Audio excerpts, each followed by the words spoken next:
Gail, put yourself on mute.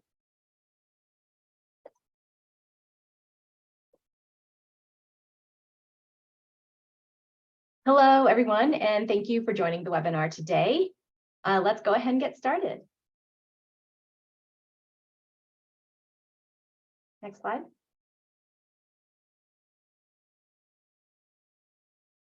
Hello, welcome to the 2023 Better Buildings Summer Webinar Series. This is dedicated to bringing you the latest actionable insights from leading industry experts. This annual series is a chance to explore the topics, technologies, and trends that affect your organization, as well as efforts to accelerate decarbonization and energy efficiency adoption. Today's webinar is called From Measuring to Managing Submetering Strategies for Plug and Process Loads in Healthcare Facilities. I'm Dr. Kim Trenbath. I'm the lead for the Plug and Process Loads Technology Research Team at the National Renewable Energy Laboratory. We're based out of Golden, Colorado. Before we dive in, there are a few housekeeping points that I would like to cover. Please note that today's webinar will be recorded and archived on the Better Building Solutions Center. We will follow up when today's recording and slides are made available. Next, attendees are in listen-only mode, meaning your microphones are muted. If you experience any audio or visual issues throughout the webinar, please place a message in the Q&A box located at the bottom of your Zoom panel. Next. We have a packed agenda today. I'll be doing a PPL team update. I'll turn it over to Mariana from the U.S. Department of Energy for the healthcare sector update. Then Amy is going to provide the medical imaging equipment update for MIE energy efficiency work. Then Gail Lee and Jacqueline Tompkins are going to present on the University of California, San Francisco's MRI metering. And then finally, Dan Manzanza from the University of California, Davis Health is going to be talking about metering in the operating room. We'll end with Q&A. Next. Today, we will be using the Zoom Q&A feature. Please submit your questions to our panelists using the Q&A feature. If you would like to ask our panelists questions, please submit them anytime throughout the presentation. We will be answering your questions near the end of the webinar. If you're having any issues, please message our tech support team by using the Zoom Q&A function. Next. We are the Plug and Process Loads Technology Research Team run out of the National Renewable Energy Laboratory. Again, I'm the lead, and my co-lead is Amy Labar. Our research engineer is Omkar Gatpande, and our stakeholder engagement manager is Robin Tuttle. You can reach all of us at the email that you see on the screen, ppl@nrel.gov. Next. Now I'll take a little bit of time to go over the BBA PPL team update. Next.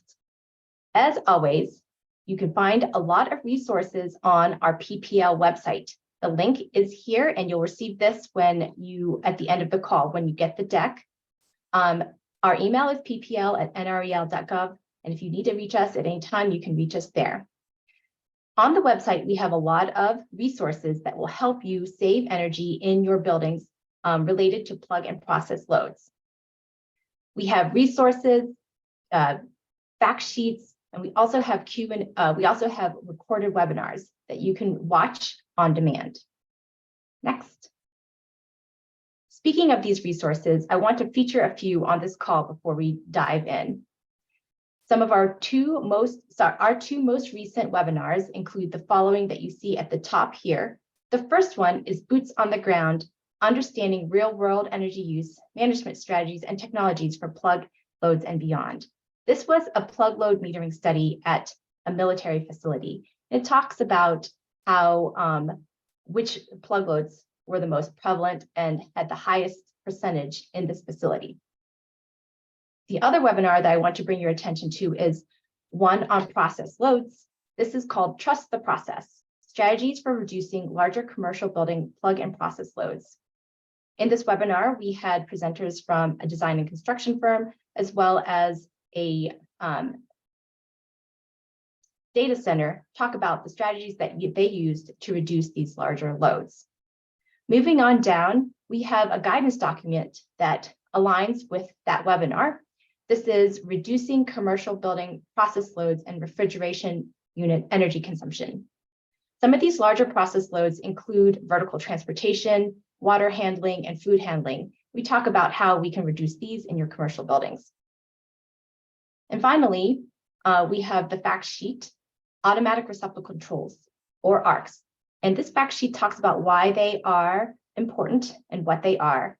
We have this because these are in energy codes are already adopted, and they can be leveraged to save energy in your commercial buildings.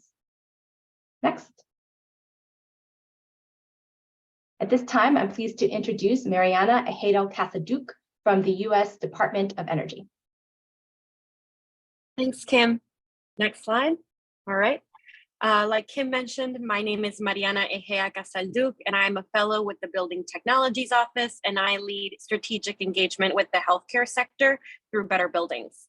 And I wanted to hop on here today to give you all, a quick snapshot of our healthcare sector and provide some background as to, why we're focusing on plug and process loads and how we landed on our speakers for today and today's topic.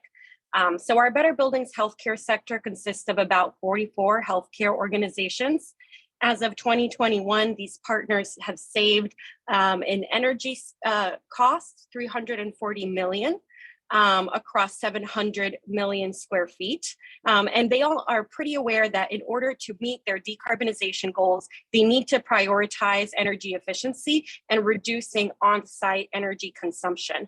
So as we were talking to partners about, the technical areas they would like to see the Department of Energy and Better Buildings prioritize plug and process loads quickly bubbled up to the top. Our partners told us that there was a need for commercially available, energy efficient, and reliable medical imaging equipment. And you'll see us refer to medical imaging equipment in this webinar as MIE. However, there is currently no energy efficiency standard for MIE in the United States, and partners were incredibly overburdened and understaffed with little time to look into the details and do their own investigating on which pieces of medical imaging equipment were most energy efficient and fit best for their facilities. Partners also had questions on how to manage critical loads during grid events. And a lot of them were building new imaging suites to generate revenue, but quickly saw that afterwards, these very much increased their energy costs. Partners also saw there was a lack of transparency in the medical imaging equipment market and just wanted to make sure that they were making the most informed decisions. Beyond that, partners were also interested in guidance on how to take action to save energy by metering to understand energy consumption. And our focus also shifted to other incredibly energy intensive spaces in healthcare systems like operating rooms. And our colleague, Daniel Mendoza, is going to be talking about how UCDAVIS has tackled that specific space later on in this webinar, as Kim mentioned. Next slide. So going back to medical imaging equipment, I really wanted to share this image with you all because it truly encompasses everything that is possible through Better Buildings and how through Better Buildings, we really gather important stakeholder feedback from various market sectors in order to take action individually as the Department of Energy and also in collaboration with our national lab partners and other agencies like the Environmental Protection Agency. So as much of you are aware, at this moment, the EPA is working on an Energy Star specification for medical imaging equipment.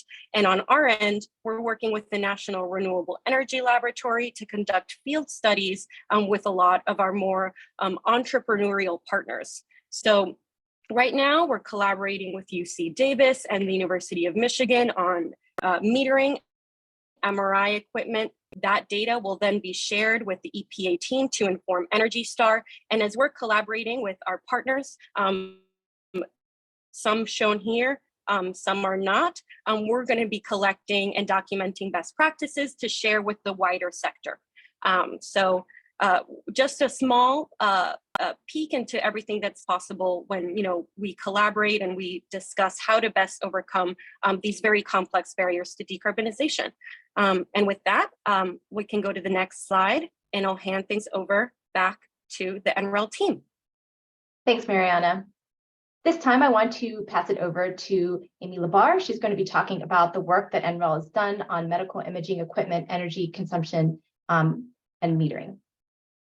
Great, thanks, Kim. And thank you, Mariana, for that background that really tees up what I'm about to talk about quite well. So based on the feedback that Mariana was receiving from BBA healthcare sector partners, the PPL team decided to conduct a background study to understand medical imaging equipment, energy consumption, and energy efficiency opportunities. So what we found from this study is that MIE energy use is estimated to be around 5% of total site energy in healthcare facilities. And as Mariana mentioned, healthcare organizations want to be able to purchase reliable and energy efficient MIE, but there is limited information for them to make these decisions. And this is largely due to the fact that there are currently no MIE energy or efficiency standards in the US. This background study we published in March of this year in the form of a slide deck. You can see some screenshots on the right. So I'll talk about how to access this in a couple slides. Next. So based on this background study, the PPL team has been working on 2 MRI metering studies. We chose to focus on MRIs first because of the data in the table on the right here on the slide. MRIs consume quite a bit more energy per unit compared with X-rays and CT scanners. So we wanted to focus on this high user first, and then we can expand our efforts into X-rays and CT scanners later on. So we have 2 main metering study focus areas. One is data collection to support the Energy Star MIE specification development.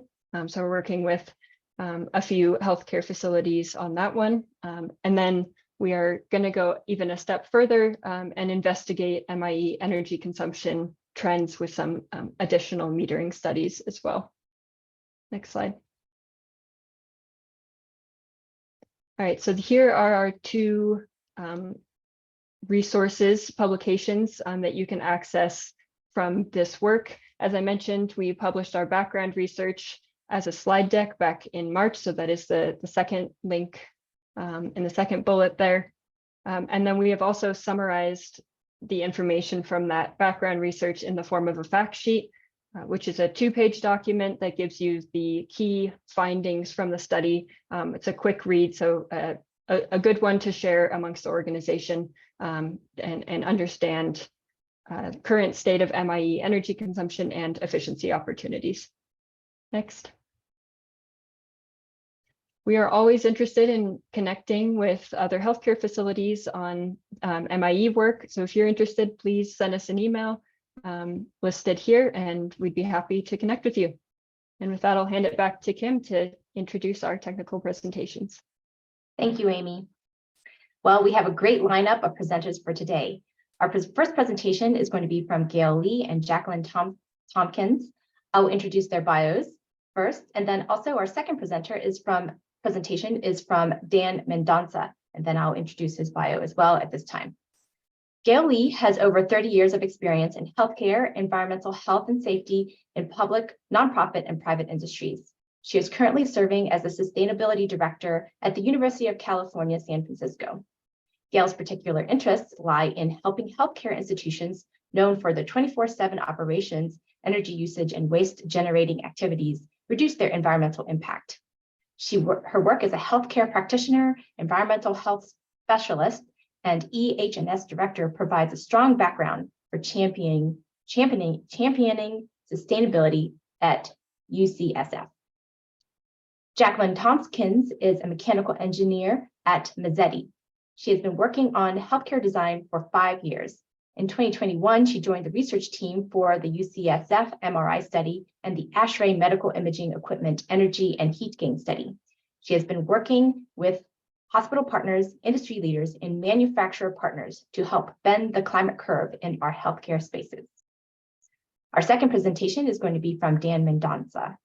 For the past 4 years, Dan has been the energy manager for the University of California, Davis in Sacramento, California, managing $15 million utility budget for their managing their $15 million utility budget for their 650 bed hospital.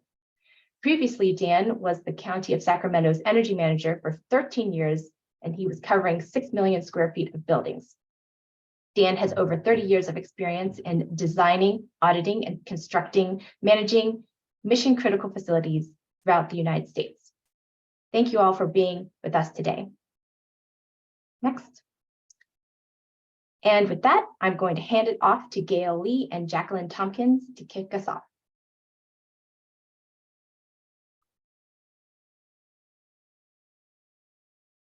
Good morning, everybody. Thank you, Kim. Thanks, Jacqueline.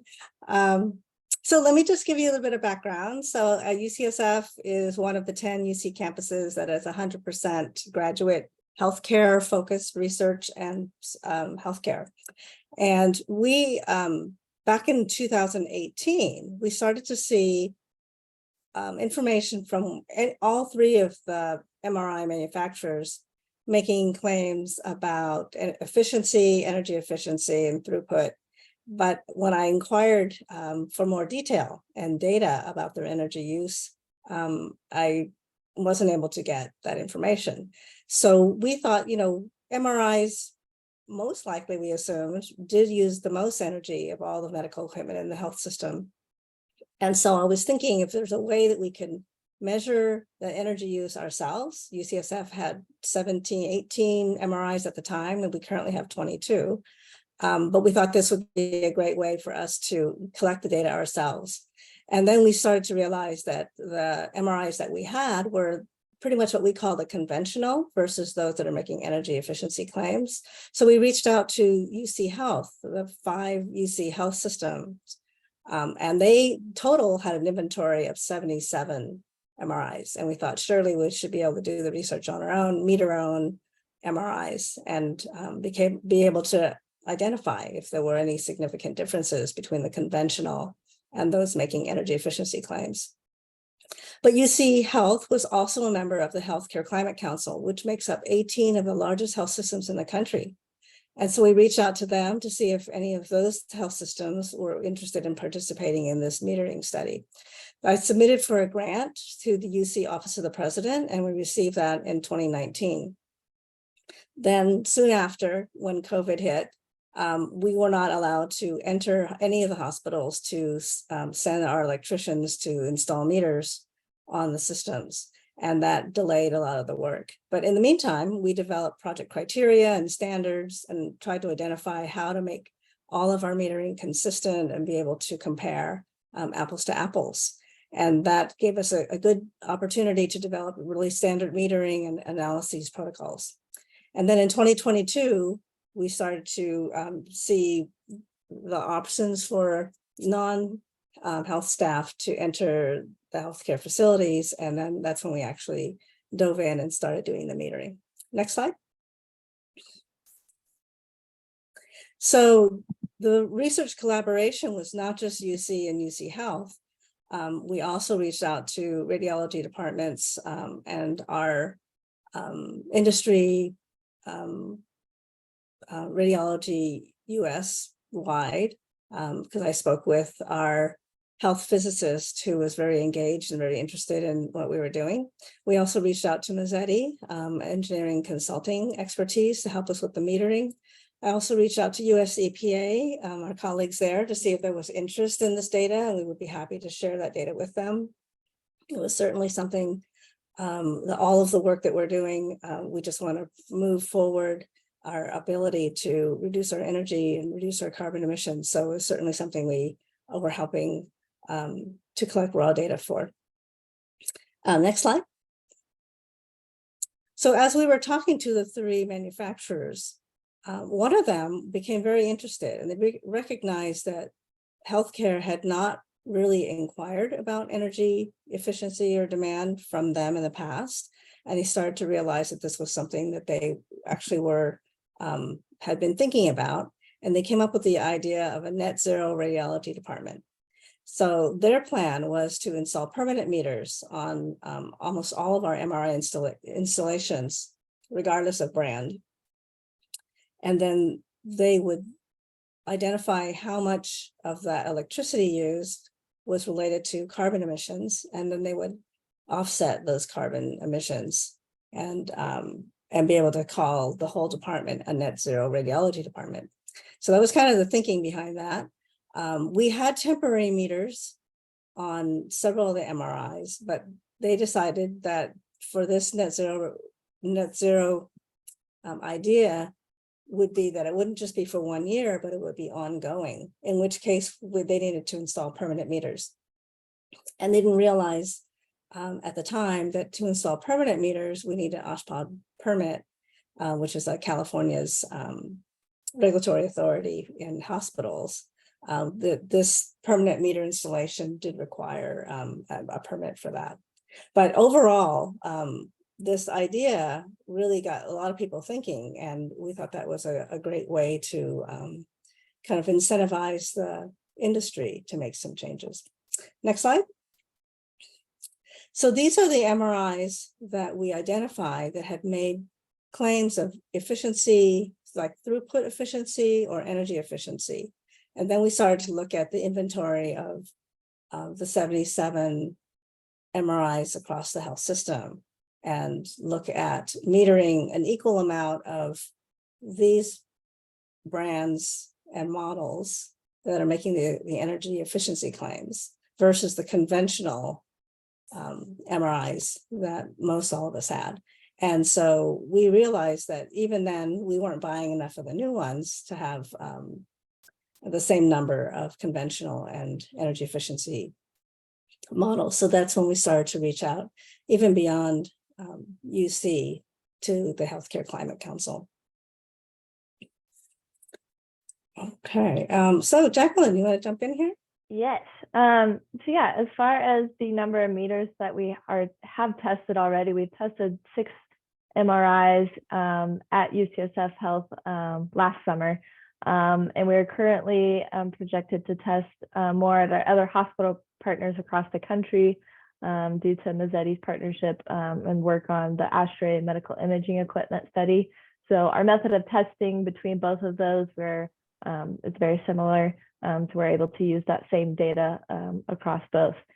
So to create our method of testing, this was written based on the Energy Star procedure, which is derived from the European COSIR procedure, the current UCSF procedure, and then from the ASHRAE RP 1343 method of testing reporting of energy used by medical equipment. This study was done in 2004. One item that has been brought up several times for in-field testing of medical imaging equipment is the difference between patient sizes and the difference between the different types of images that can be done, a head scan versus a leg scan versus an arm scan. All of those produce varying energy outputs. For our study, in order to normalize that data and have a consistent point, we added a phantom scan to our method of testing. A later slide, I'll show what that phantom looks like. But a phantom that we have in our method is an ACR phantom that's 100 pounds. It's basically this fluid, same density object that is used to calibrate MRIs. It's very standard for the clinicians to use across all hospitals. So that is what we used in our test. And at the certain point when that test was run, we had our meters installed, and then the technicians wrote down at what time that test was done. So I'll show something in the later slide deck, more information about that. Okay, next slide. So here is our electrician installing the meters on one of the MRIs at UCSF. This is the main disconnect panel for an MRI. So that picture on the lower right-hand side, that's the front of the panel. Upper right-hand side, that's the inside of the panel. We have our power site 4,500 meters that were clamped to the outside of the wires. With this type of metering, we were able to meter with the MRI still in operation. So this didn't slow down or inhibit any of the clinic's schedule or anything. The meters were installed for 2 weeks at a time, and we're collecting data for 1 second intervals. If you're looking to do any of these installations at your own facilities, you do need to still have a certified electrician to install them.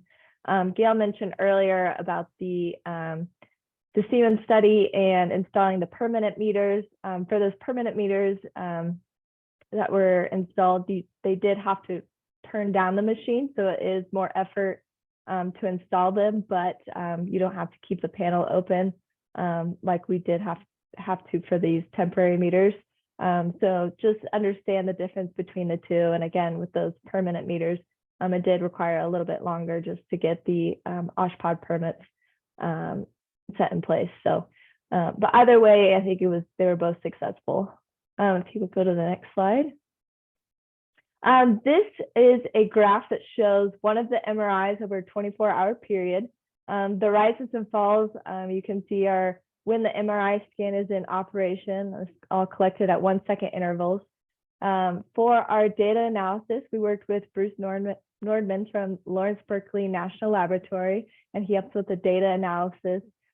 His background is in electronics and has worked to create Energy Star testing and research for printers for over 20 years. So he's very helpful for our medical imaging equipment and for the MRI study to review the data and give us feedback for what our method of testing should look like. Okay, you could go to the next slide. This graph here is our load duration curve. So this is that same MRI. It is put into from the least to the greatest energy consumption over that 2-week period. The meters were installed. For this particular MRI, you can tell that majority of the time it is operating in that main low power mode and middle to low power mode with a shorter amount of time in that higher ready mode.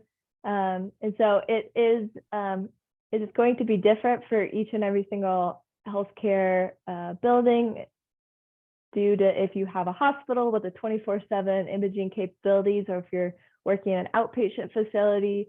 It is kind of a variety for all of them, but it is important to understand kind of how your particular machine is operating. So those low power modes are very interesting for Energy Stars. We've been working with them for them to understand and work with manufacturers on what they can do to lower those low power modes. Okay, you can go to the next slide. This slide here indicates our Phantom scan. So the Phantom, it's kind of like this fluid, same density, a figure that is kind of put inside of the machine and run for a calibration test. Sorry, I thought I had a picture on here, but if you Google it, you can kind of see what it looks like. But these two graphs here show 2 GE3T machines that were run, so we can compare what the energy consumption was. The MRI on the left shows that there was a power consumption of 51 kilowatts at the time the Phantom was run, and the MRI on the right shows a power consumption of 70 kilowatts. The difference between these two is that the MRI on the right is actually a GE 3T flash PET scan. So because of that, it has 2 modalities that are running at the same time. So it did have a variety of a difference between the outputs. And so kind of understanding what the different machines are doing is what's helping us understand our energy consumption. We did have some lessons learned from our Phantom test that we will carry out for the future method of testing. And that is just confirming with the clinicians that they are using the same 100-pound Phantom, scheduling with the clinicians when this Phantom is being run. And if possible, we would schedule that Phantom test the same day the electricians and the researchers are out on site, so we can collect that data sheet from them that indicated at what time the scan was done. So again, this test, it's a regular calibration test that the MRI technicians would do on a regular. The only thing that we're trying to reduce our workload is that communication back to the researchers at what time the scan was done. You go to the last slide. I really like this slide, just showing all of our research partners for this particular project and for the ASHRAE medical imaging equipment study. I think it's very important that we all been working together and sharing information instead of working in silos, but really brainstorming and helping each other as we push and game plan for what's next in our energy reductions for the built environment. Now I'm gonna just leave it with Gail for her to wrap it up for us. Right, thank you, Jacqueline.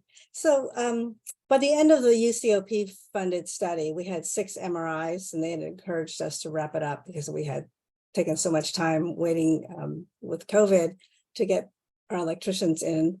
But we knew that we were going to continue this and work with Mazzetti on an ASHRAE study that is metering all types of medical equipment. So we will plan to report back on the progress of the total study. And actually, since we started the study, we actually purchased 2 more MRIs.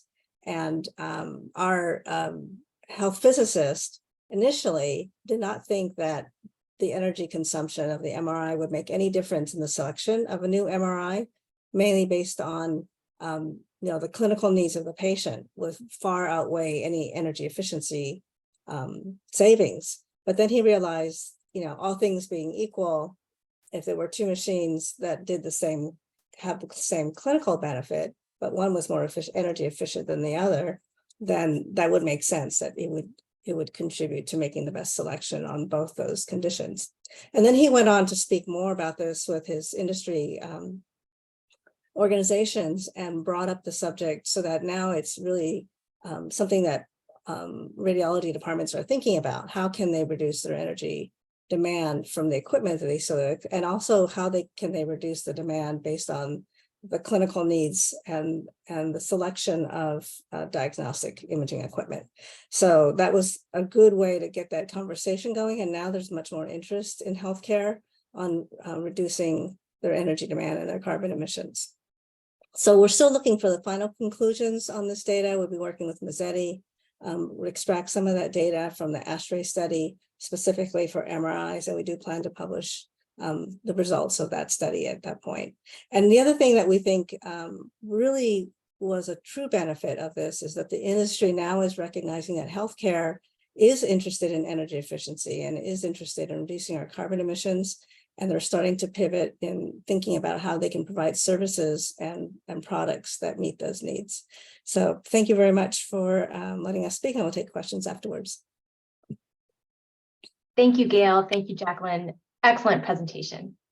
A quick reminder to everyone that if you have questions, please send them in using the Zoom Q&A feature at the bottom of your screen. And we look forward to answering your questions at the end of this session. And now let's hear from our final speaker, Dan Mandanza. I turn it over to Dan. Hello. Go to the next slide. Thank you. All right, please skip to the next slide. I'm with UCDAVIS Health, and just to give you a quick background about our organization, as Gail mentioned, we are one of 5 medical centers within UC, and we are located in Northern California. And our area is, we serve Northern California north of the Bay Area, all the way to the Oregon border, to the Pacific Ocean and over to Nevada. We have currently 40 ORs and 646 beds, over 4 million square feet in 50 buildings across a campus of 145 acres. We are growing like crazy on our campus. If you were to come here, you would see cranes everywhere. And that's because we're adding about 2 million square feet in the next 7 or 8 years, which will give us another 326 beds and 30 more ORs. We have about 14,000 employees serving 3,000 patients a day and an operating budget of about $3 billion with currently a $15 million annual utility budget. So I'll be talking about energy reduction or energy monitoring in the ORs. And the incentive for this, of course, is not just what we have today, but what we're looking at adding in the future. Next slide. So we were given a challenge by our management last year, and that was to look at reducing energy in the ORs. And the reason for that is that the ORs were, through some studies, have been shown to be 3 to 6 times more energy intensive per square foot compared to our hospitals as a whole. And that's due to the higher airflow rates, the tighter temperature control, and the use of energy intensive surgical patient monitoring equipment, which is the focus of this presentation. We had the objectives to perform an energy assessment, to identify opportunities for energy reduction, and then to develop a multi-year plan to reduce that. To note that prior to being asked to do this, we had already changed out the lights in our ORs to LED, and they'll show up as I go further into the presentation. And then we actually had a concurrent effort to reduce ventilation rates, which I'll mention briefly later. But what we didn't know was what the loads were specifically to our plug loads and equipment loads. Next slide. So to find out, we did some submetering. And this is an example of a typical panel. If we look at on the left side, that's a typical sub panel in one of our ORs. So across our ORs, we have a panel like this outside the OR. And if we look inside, we can look at the panel schedule, which is the middle chart there. We wanted to know what all this stuff was using power-wise. So we, before we installed this, electricians were concerned, being right outside the OR, is they did not want the doors and panels left open. They wanted something that could fit neatly inside there, and we could shut the panel doors and then get this data later. So as you can see that spaghetti on the right, we found something. We got it all in there. This is about 32 circuits that we were monitoring, and we're able to shut that door. And with that, we were able to do 1 second monitoring across all those circuits for about a week. And then we'd have to pull the information and download it. All right, next slide, please. So this is what we observed.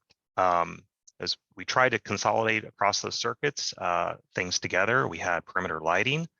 This was after the LEDs. We found that it was still about 31% of the overall load. We had receptacles at about 16%. We had our imaging system rack at 23%, and the warming cabinet at about 9%, and then miscellaneous loads down below that, representing about 21% of what was remaining. So once we had this information, we were curious as to, well, what was actually happening within these different loads. So the next slide, please. So we looked at lights. So in this plan on the right, you see these rectangular objects with little triangles in them. Each one of those represents a 2-foot by 4-foot light fixture with 6 fluorescent or had been fluorescent lamps in there. And each one of those 6 lights per fixture there had 3 circuits. So we had the light blue circuit, we had the red circuit, and then we had the dark blue circuit. And so each one of those circuits was controlling 2 lamps per fixture. So there's about 20 fixtures surrounding the OR table there. And what we observed on the left then over the course of about a week is we see that the lights going kind of on and off throughout the day, which we expect. We would normally have the ORs in operation from about 6 a.m. to about 9 p.m. Monday through Friday, and then a little bit more on Saturday. And then typically Sundays, there's very little use. Go to the, just forward once. And so the question is, we don't typically use, at least this OR, we don't typically have use on Sundays. So we were wondering what's going on here. Forward ahead again. And also we noticed that on the light blue, they were being left on almost all the time. So we had questions, what's going on here? Now, let me preface this with, at this point in this presentation, we have a lot of questions and we don't have all the answers yet. But we have these questions. We need to find out how we're operating this. And these are all manual switches. All right, go to the next slide. All right, then we look at the receptacles in the space, and we can see here we've got this light blue, and it's on, off, on, off, on, off, on, off, going throughout the day and all the way through the week. And then we have some more sporadic forward ones. And again, just like on the lights, wondering why are we still seeing use on Sundays? And with the MRIs and with this kind of equipment, we've been wondering, are there some kind of sleep modes? Are there some kind of static modes we can put things in? Can things be turned off? So these are more questions we need to pursue. Next slide. And forward one. And we had the same question on these imaging system rack and the warming cabinet. The imaging system rack is just that. It's basically a PC computer rack that's used if they have to do any kind of imaging in the space when they're doing surgeries. And you can see it's just constant load all the time. And it makes me wonder, how much is it really being used? Is there sleep modes? And the same for the warming cabinet. That's to keep blankets and other kinds of things warm for if they have to use them in a procedure. And again, on Sundays, we're seeing the same thing. So we have those questions like, what can we do? And those are questions we need to speak to our clinical staff and our nurses about.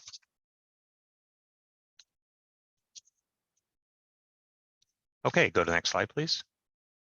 All right, so what we've observed to this point. If you look at on the left bar, we have the lighting, and we were seeing before we did the LED lights, we were seeing on annual for a typical OR, we were seeing about 23,000 kilowatts per hour. After our LED conversion, we were dropping down to about 9,000. Advance one. And we think based on what we observed in the earlier slides, if we did scheduling, we could do an 11% reduction. So just lighting alone, if we look at what we were monitoring with that panel, we could see a 70% reduction. And now what we're seeing is where lighting prior to LED and prior to scheduling was more than what we were seeing in the loads we're seeing for receptacle equipment shown on the right side. So from our submetering, we observed that the receptacle equipment loads were about 20,000 kilowatt hours per year. Now they're bigger than lighting. And that's the next step for us, is it's becoming the priority when we look at what we want to focus. So just hit the next one. And so those are the discussions we need to have now. Is we've really done lighting. We've got some scheduling opportunities. I mentioned before we had the HVAC, and now we want to really get into the plug loads. So we've got this data. We need to reach out to our nursing and our clinical engineering staff and then have further discussion. The reason why this is important to us is going back to my first slide, we talked about the amount of energy used in the ORs. Well, it's on the order of magnitude when we look at it in total of a typical OR is about how much a MRI uses.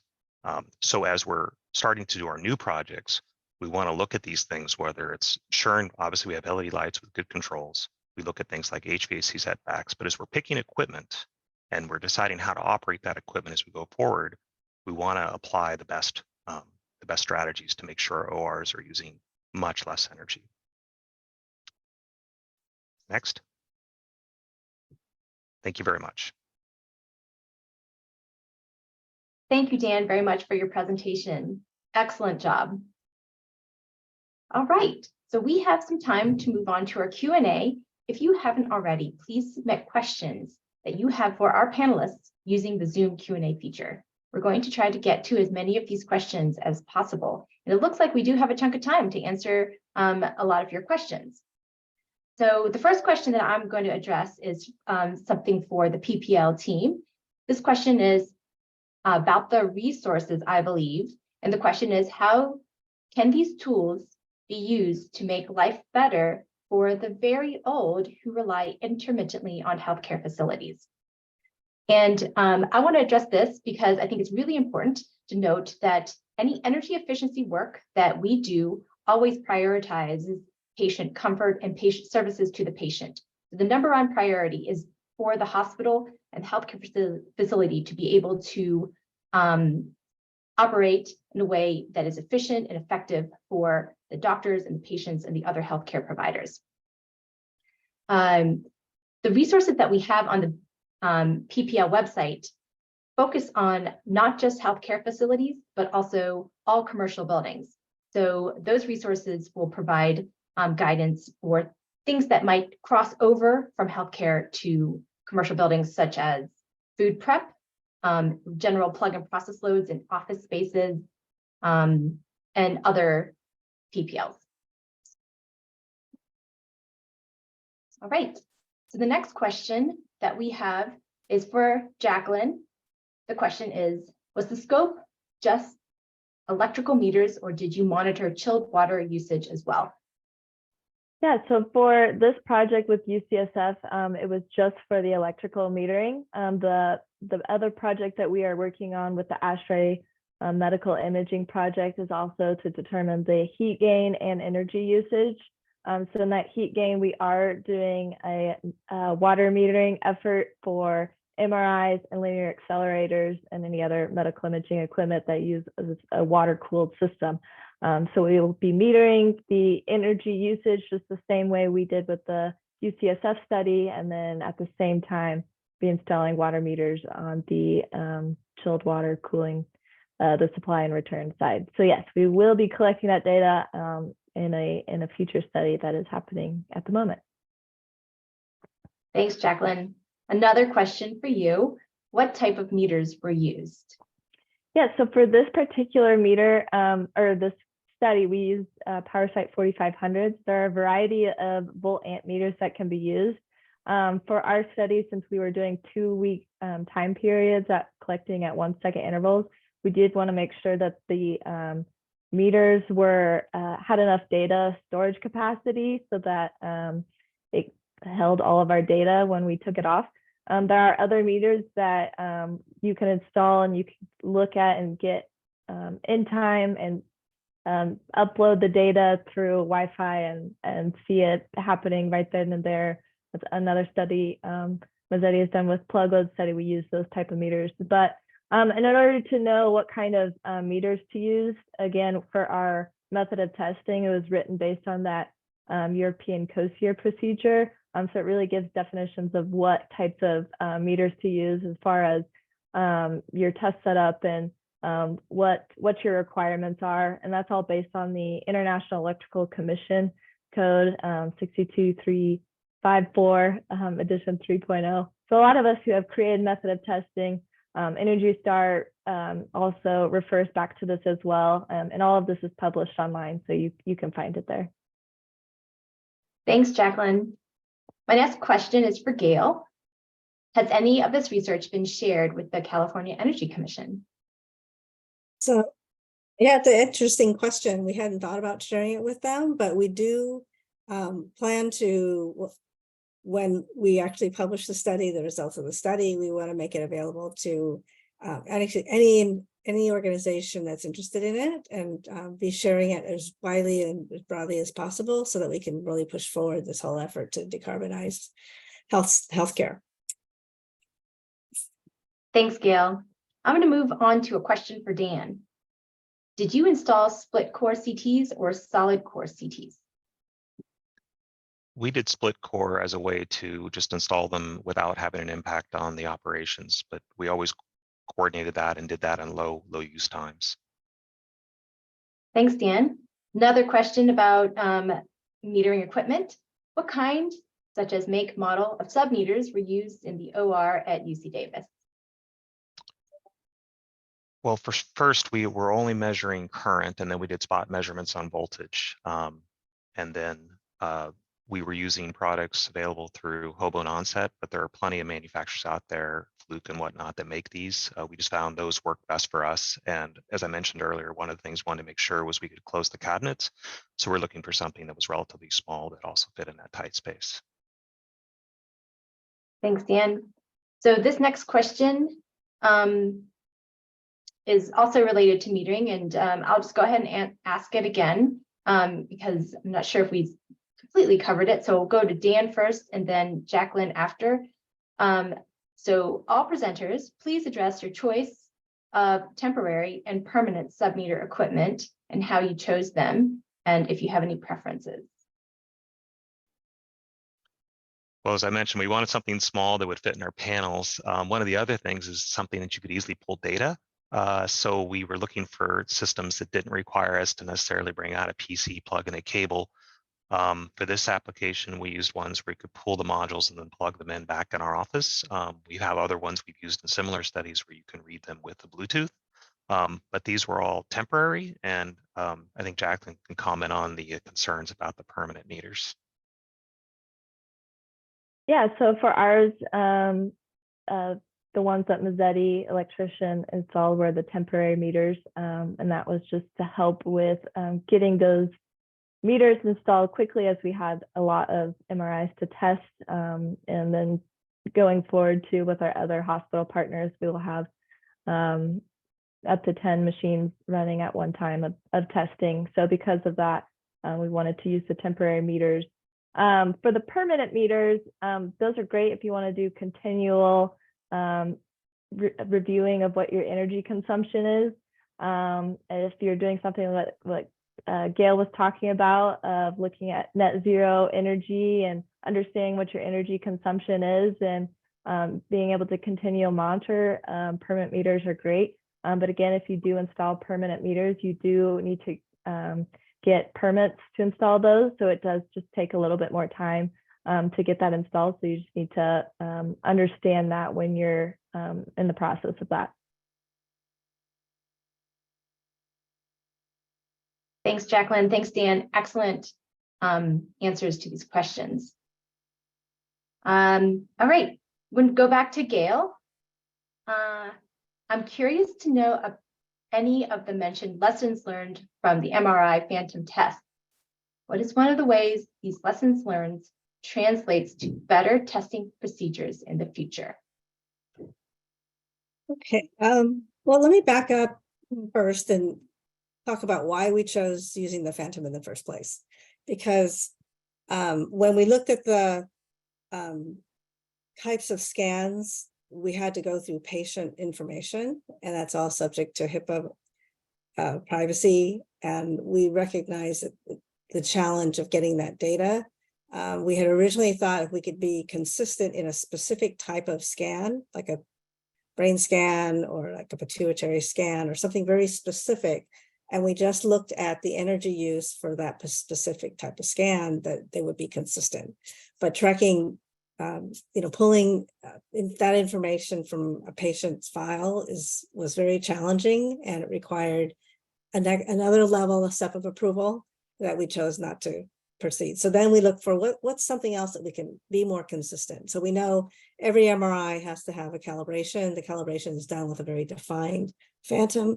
There are actually two different phantoms depending on the manufacturer.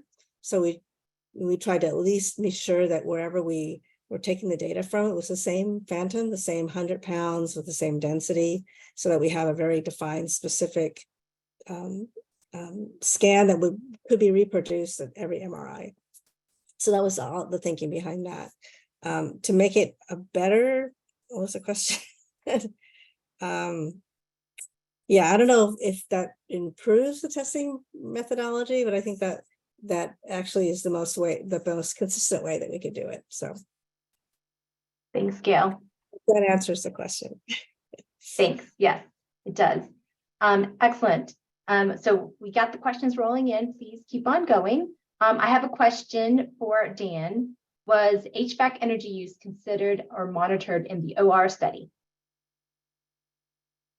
No, that wasn't part of this detailed submetering. We had a separate project. We did it. It's, as you know, if you're looking at, you can look at the fan energy, and that's a pretty simple measurement. But when you're looking at the HVAC side, the heating water, the cooling water, that takes a lot more readings because you're looking at the course of the year.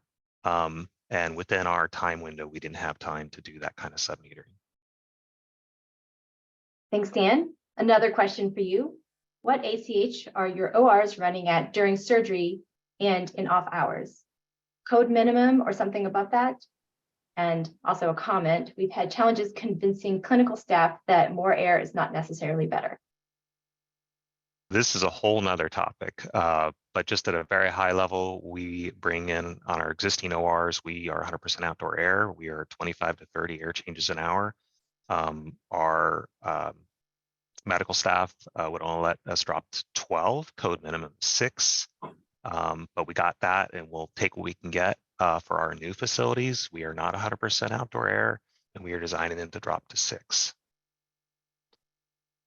Baby steps. Thanks, Dan. All right, another question for you, and the questions are coming in. Thank you so much. So we'll go with Dan, and this question was also for Gail and Jacqueline, probably Gail, but let's go with Dan first. Was it difficult to get C-suite buy-in? For ours, this was actually driven by the C-suite, so we were following their charge, but I will say that we were fortunate to have a champion with our head nurse who really was supportive of this. And then we have a retired surgeon who's very active in sustainability in our hospital. And he has that insider voice who can push some of this stuff. So having some champions with that knowledge were very, very helpful, because I don't think if it wasn't for them, we wouldn't have had these successes and we wouldn't have made the progress we did, regardless of what the top people want. So very helpful to have those inside champions.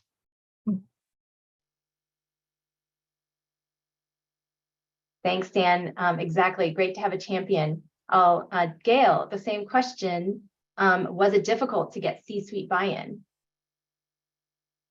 Actually, it was not. We have a UCSF advisory committee on sustainability, and the COO of the health system is the chair of that committee. So she's very aware of all of our efforts and everything that we're doing to increase energy efficiency and decarbonize our campus. So there's been a lot of focus in this area. Our energy managers are on top of it. They're trying to move things as fast as they can. And UC system-wide, and Don knows this, is that we've recently updated our policy that our goal now is 90% decarbonization by 2045. So we have a very ambitious goal, and all 10 campuses are now working on plans to decarbonize their campuses. So we have a lot of leadership support. Thanks, Gail. Great to hear. I have one more question, and it's for Gail, and then we'll wrap up the webinar. I have a few things to say at the end. So Gail, your question is, have offsets been purchased for the net zero radiology department yet? No. We have to collect the data first, and the challenge has been installing those permanent meters. So once the permit has been approved and they can move forward with the installation of those permanent meters, we'll have to collect data for a full year, and then we'll have to translate that electric usage back to our central plant, where we're burning natural gas to create electricity that feeds the hospital. So we'll have to do some really quick calculations to determine what the actual carbon emissions is that it's apportioned just to that electricity that was generated. And then we would translate that into metric tons of CO2 and then carbon offsets against that. And also UC has a very stringent process for selecting offsets. So they have to be high quality and additional. So we've directed them towards those specific types of offsets before they go out and purchase them. Thanks, Gail. Thank you to all the presenters. And thank you to everyone. We'll go back to the slide deck. Thank you for everyone for your questions, and to our panelists for their insightful responses. This webinar is part of the 2023 Better Building Summer Webinar Series. And as you can see, we have a great lineup of presentations through August. Visit the Better Building Solutions Center to learn more and register today. Next. So we'll hope that you will join us at our next webinar on Tuesday, August 8th. And this is titled Top 5 Things You Have to Know About Heat Pumps. It's a very hot topic these days. Join this webinar to gain insights from multiple building stakeholders on the top 5 things building owners need to know about the heat pumps to leverage them as an effective decarbonization solution. Next. And with that, I would like to thank our guest presentations, our panelists, very much for taking the time to be with us today. Feel free to contact our presenters directly with additional questions. If we couldn't get to your question during the Q&A period, feel free to reach out to them. And I encourage you to follow the Better Buildings Initiative on LinkedIn and Twitter for all the latest news. You can find our handles by their respective icons on the left hand of this slide. You will receive an email notice when today's recording, slides, and transcript are available on the Better Building Solutions Center. So you can share this with your colleagues and they can watch it on demand. Thank you all and have an excellent week.